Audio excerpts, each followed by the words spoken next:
Support for the Haunted Ride comes from Manscaped, who is the best in men's below-the-belt grooming. Manscaped offers precision-engineered tools for your family jewels. It's time to gear up and get yourself the gift of shaving this holiday season. I'm talking about the Manscaped Perfect Package 2.0. This package contains the Lawnmower 2.0, a waterproof electric trimmer with skin-safe technology to prevent nicks and painful snags, the Crop Preserver, an anti-shaving ball deodorant and moisturizer, a pair of Manscaped boxer briefs to keep yourself feeling fresh, and more. The Manscaped Perfect Package 2.0 is a perfect gift this holiday season. It's literally everything you need to keep trimmed, cut-free, and smelling nice down there. Get 20% off and free shipping with the code BIGHEADS at manscaped.com. That's 20% off with free shipping at manscaped.com and use code BIGHEADS. Clean up your nuts and make Santa proud this year. Hello, everybody! How are you? Welcome to the Haunted Ride. I'm your host, Melissa. I'm so happy to be back from Thanksgiving break.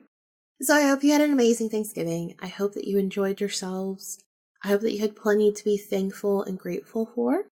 We have so much that has occurred. So, you know what happens when you take a break? You get a lot of shit done. The first thing that I got done was we are now doing tarot card readings on the website. So the tarot card readings are $18.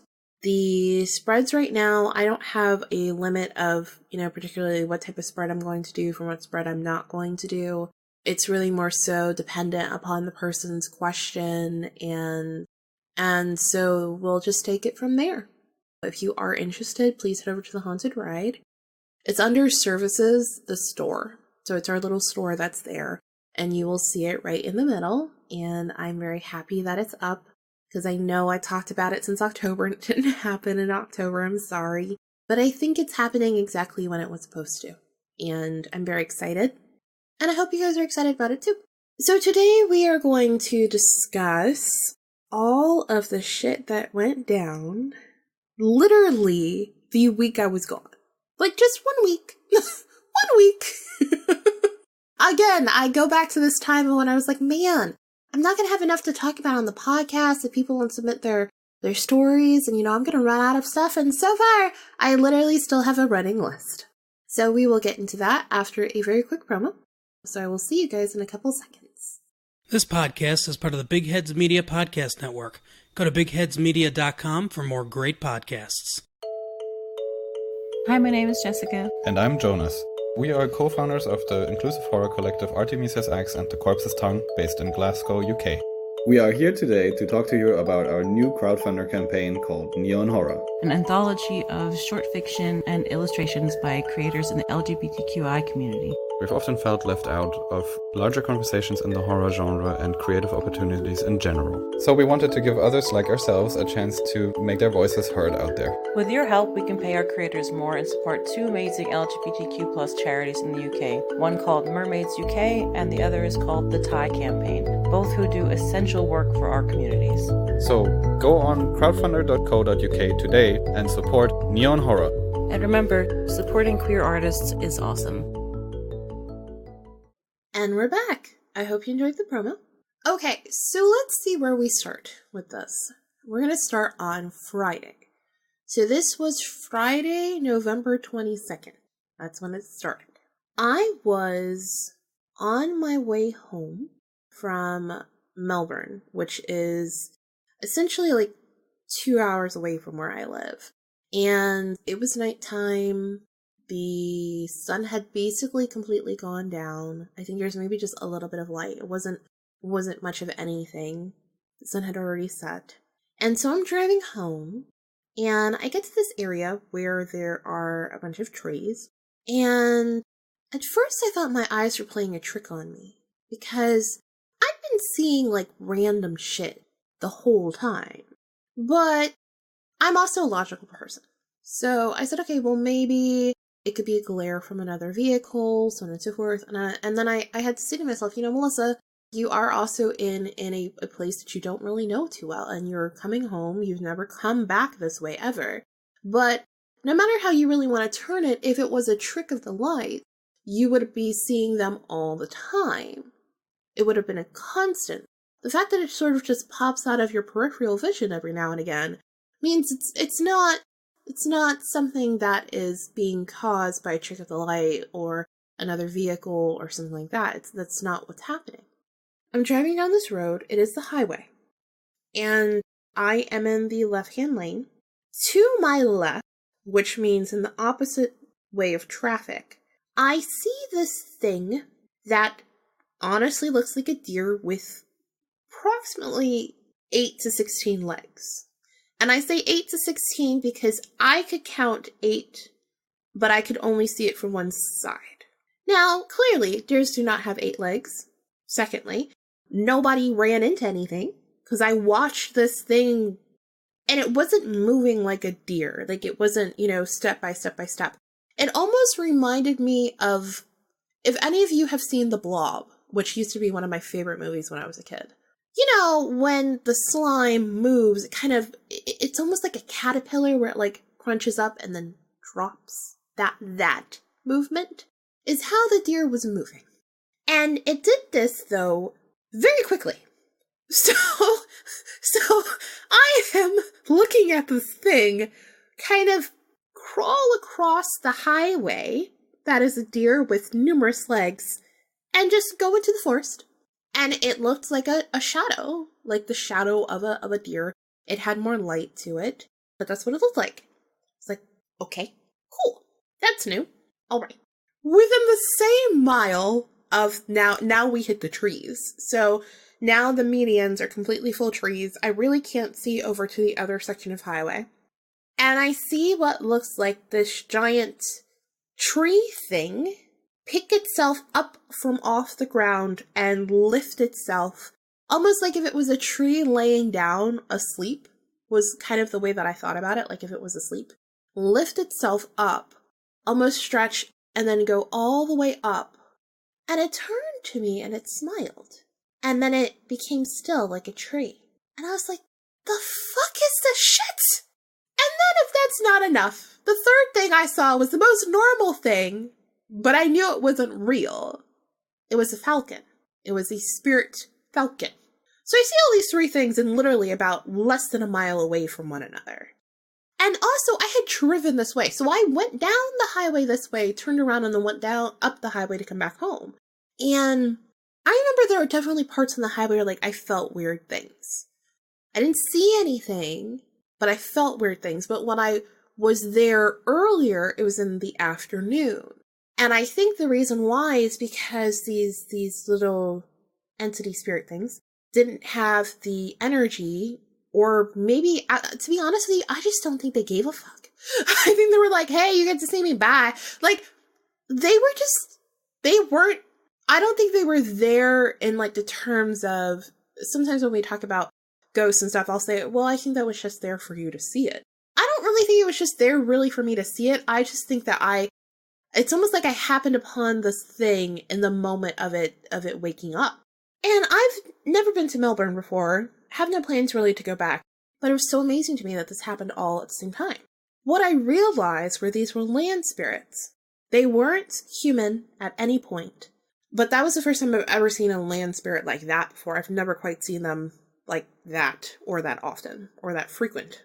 And I didn't see them the rest of the way home, but I also think that it was because by that point, twilight had passed, and so I think that's why I just didn't see them anymore.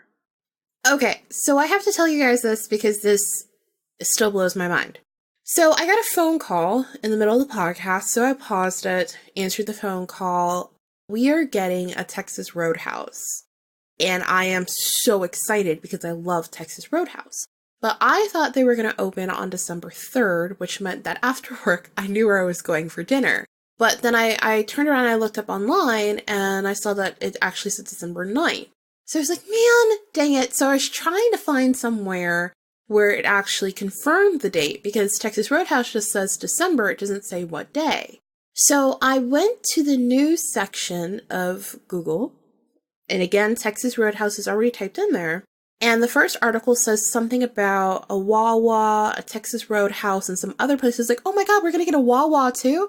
So I opened that article. It turns out they're not talking about where I am. They're talking about in Melbourne. Now, apparently the place that's getting all these things, the road, is Vera Boulevard. Here's the thing. I got off on Vera Boulevard when I went to Melbourne. Didn't know what it was. Again, I was only going there because of something I had to get taken care of. That's why I went out of my way. That was it. But further down in this paragraph, it talks about how there is some new diamond pattern that was done in June. And when I had come around that bend, that's where I was. So that's where I was when I saw all these land spirits. So I wonder if really the reason why I saw them is because, they were hidden before, and then all of a sudden they came out. I mean, yes, we're in November now, but time is very different in the spirit realm. So it wouldn't surprise me that they're kind of just there trying to sneak their way back into the forest or sort of figure out where they want to go.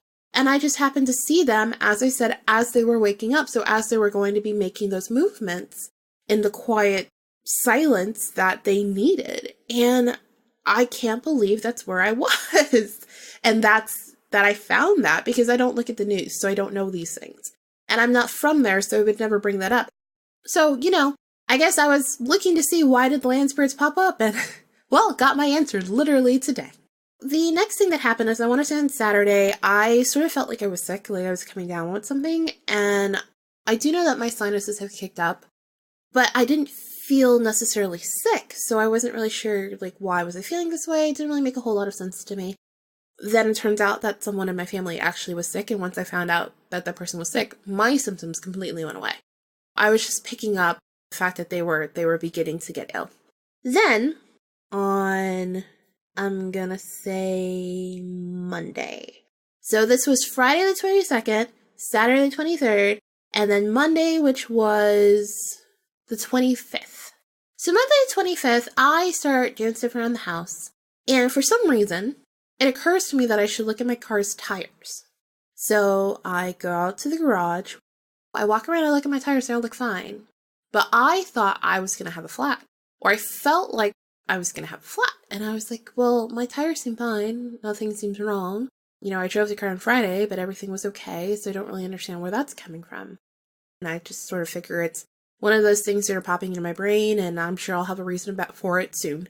And I did, because on Tuesday, it turned out that my mom called me as she was at Discount Tire because she'd gotten a huge nail in her tire on Monday and ended up with a flat tire on Tuesday. And I was like, oh, that explains the tire. So see, these things keep happening. It feels like you're seeing it through someone else's eyes. But because you're seeing it through somebody else's eyes or you're feeling it through somebody else, you don't know who that person is. So that's kind of where, unfortunately I couldn't tell her, like, hey, by the way, you're going to get a flat tire. And even if I would have told her, she wouldn't have believed me until she got a flat tire. And then she would have been like, how do you know? And I said, well, I just knew someone was going to get a flat tire. And you were the one who I felt got it. And sometimes I can do that, but I haven't really been. I'm trying to kind of get back to myself and back to my safe, sane space and cleansing and things like that. So I haven't really been deeply into my meditations and stuff like that. So I think that's part of why I couldn't tell who it was. I knew it was happening. I completely believed it was going to happen, but I didn't know who it was. And sometimes, honestly, too, you just got to let people do what they need to do. That was Monday and Tuesday. So then Tuesday night, Wednesday morning, Wednesday night, I kept feeling like things at Thanksgiving were going to explode. Now, I felt like there was going to be an argument. I felt like it was going to be a very sort of almost stoic moment for me where I've utilized a lot of energy and now I'm just kind of a little tired. But things are kind of better than they were before, and so I kind of felt that. And I even told my husband, I said, I feel like this is what's going to happen. And he said, well, if you feel that way, we started making plans. So I go to Thanksgiving. As I'm on my way driving to Thanksgiving, I wore Moonstone and Amazonite, and was gathering a ton of light, just like being in my nice, natural light, healing self. Got there. I get up and there's this weird scent. I can't really place it, but it turns out like a bunch of stuff had been burnt. So I was like, maybe. There's something weird going on. I couldn't really place what it was. But my mother is completely frazzled, and I'm going around and fixing some of the dishes she made and cooking. And so I'm kind of just, being in my own place and trying to get everybody to kind of be more settled and more serene and kind of just like exuding that like serenity. And then I start smelling the smell stronger. But at the same amount of time, my mother turns on her curling iron in the opposite side of the house. And my dad comes by and he goes, "What is that smell?" I said, "I know. I smell it too."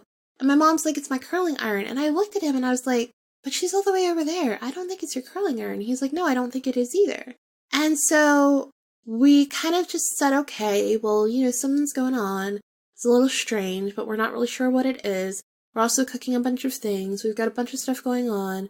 But I just kept feeling like I needed to be in the kitchen. Now, when you walk upstairs, that's the whole living space. The kitchen, you kind of like come in a little bit through this hall that goes into a completely open area, and then you make a right to turn into the kitchen. And then through the kitchen is the laundry room. And I didn't want to go in the laundry room. That's what I didn't want to do. I didn't feel comfortable going into the laundry room, but I felt like I needed to be in the kitchen. At this point, I've only been there for 45 minutes, and I smell the smell even stronger than I did before. And I said to my dad, I said, "Dad, can you come here?" I said, "Something's wrong." And he's like, "What?" I said, "Something's wrong. The smell has gotten worse." I said, it's you can smell it now out here. So now my parents' friends had come over, and this is why I kind of called my dad to come over so he could smell it with me, because he was the only other person who seemed to believe that there was a smell there and that it wasn't from something normal. So I take this chance now to walk into the laundry room, and I said, "I smell it closer to the wall." And I said, "But you guys don't have the heat on." Like, we went through all the normal stuff. They didn't have the heat on. I said, well, who's next to you? Because they're in a condo. And they told me the person who's next to them. I said, okay. I said, "Do you have their number? Do you have something?" And my mom, now that we are 110% sure that we can smell this thing and she can't, she's like, she's not super concerned, but she can see like that we are. And so she says, well, we should call the fire department. I said, "Well, do you have the person's phone number next to you, that's next to you?" I said, because it may be their unit. I said, "Do you know if they're home?" Like, I wanted to make sure, like, try to localize where it was before we called the fire department and we have them going to 20 million different places. And she didn't want to call the person. And she wasn't actually even really, while she talked about the fire department, nobody seemed to want to do anything. So I went and I grabbed my phone, called 911. And I explained to them what was happening. I said, "We're not sure if it's this unit or another unit. We're in the condos, yada, yada, yada." The fire department says to me, "Well, if you guys are smelling the smell, we need you to evacuate the unit." And I said, I called her over. I said, "I need you to get everybody out of here now." I said, "The fire department is saying that you guys need to move." I said, "So everybody needs to go downstairs. I'm going to go down. I'm going to go next door and just make sure that they don't have the same smell and see if we can localize it." And I left and I went downstairs, and while I had the fire department and the sheriff's office on the phone with me, I went to the next door neighbor and I said, "Hey, I'm so sorry to bother you." And I said, "Look, can you just make sure that you guys don't have a weird smell? Kind of, I guess maybe it would be around your whatever wall you have that is most westward, because we're smelling something that smells like burning wires, and we just want to make sure it's not you guys too." And they said, "Okay." And so he was like, "No, all I smell is turkey," and he really didn't want to be bothered. So then my mother came up, and then she asked him the same question that I had just asked him, and I was like, I'm just going to let her do her thing while I'm on the phone with the fire department. And he told her the same thing. So I went downstairs, everybody went out. I got off the phone with the fire department. They started driving by the building, and I walked by and I flagged them down to show them which building it was. I explained to them the situation again. I showed them what unit it was. I showed them which unit that I had said, is adjacent to that one. So they went up. They were up there for a while. And at this point, nobody knows what's happening. So what had happened was the water heater element at the bottom, which controls the thermostat, had basically burnt to a crisp. It completely melted. And at the time when I had told my dad, I said, the smell's worse, something's wrong. Behind the water heater, there was smoke.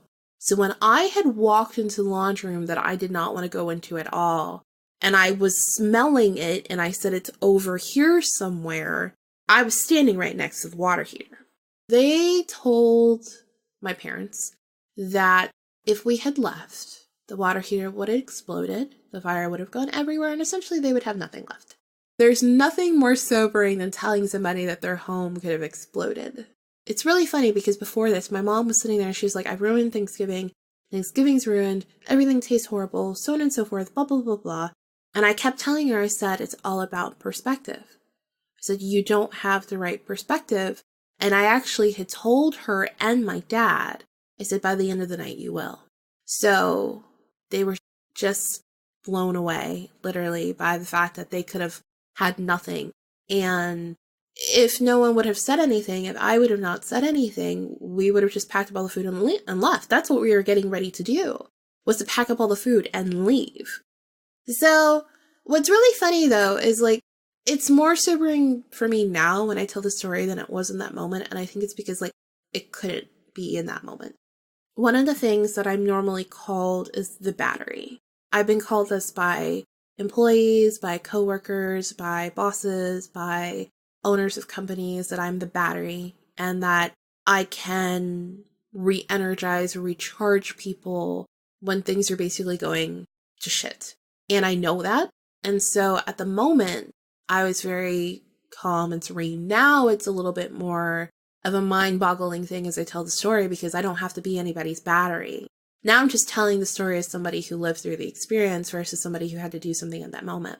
Of course, after this, everybody is now just in shock.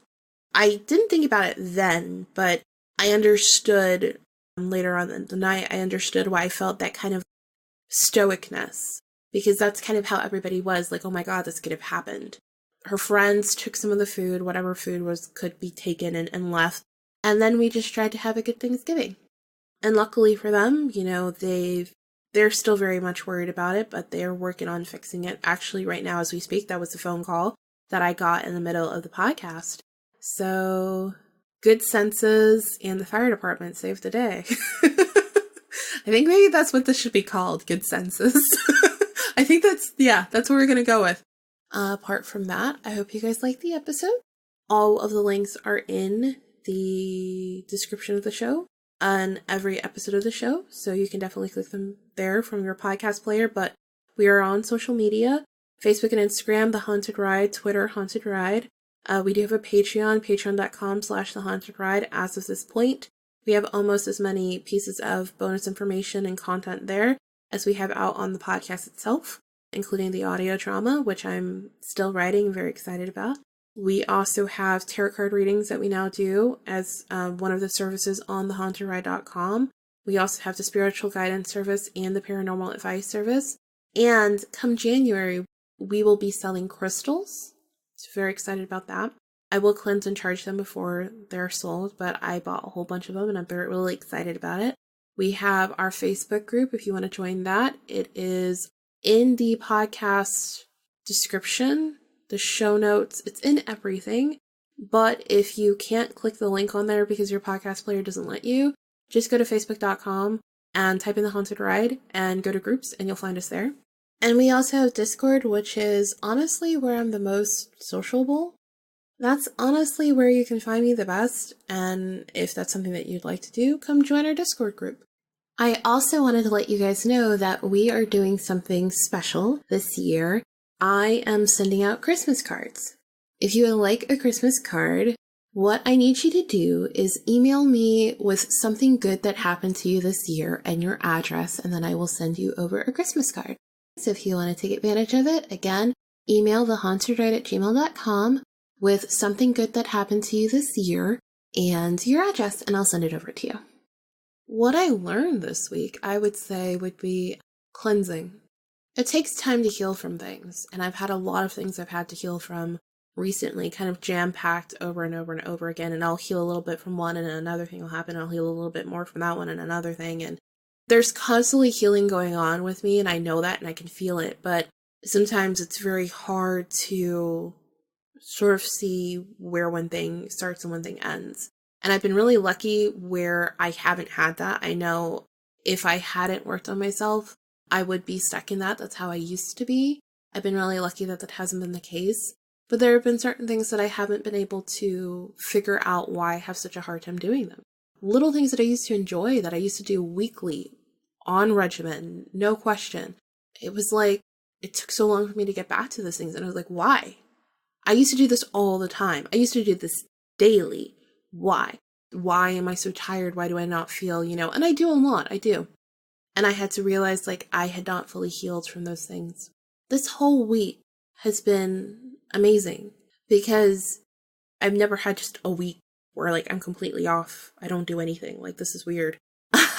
Because I gave myself that time. It was like suddenly everything began to roll and began to fall into momentum.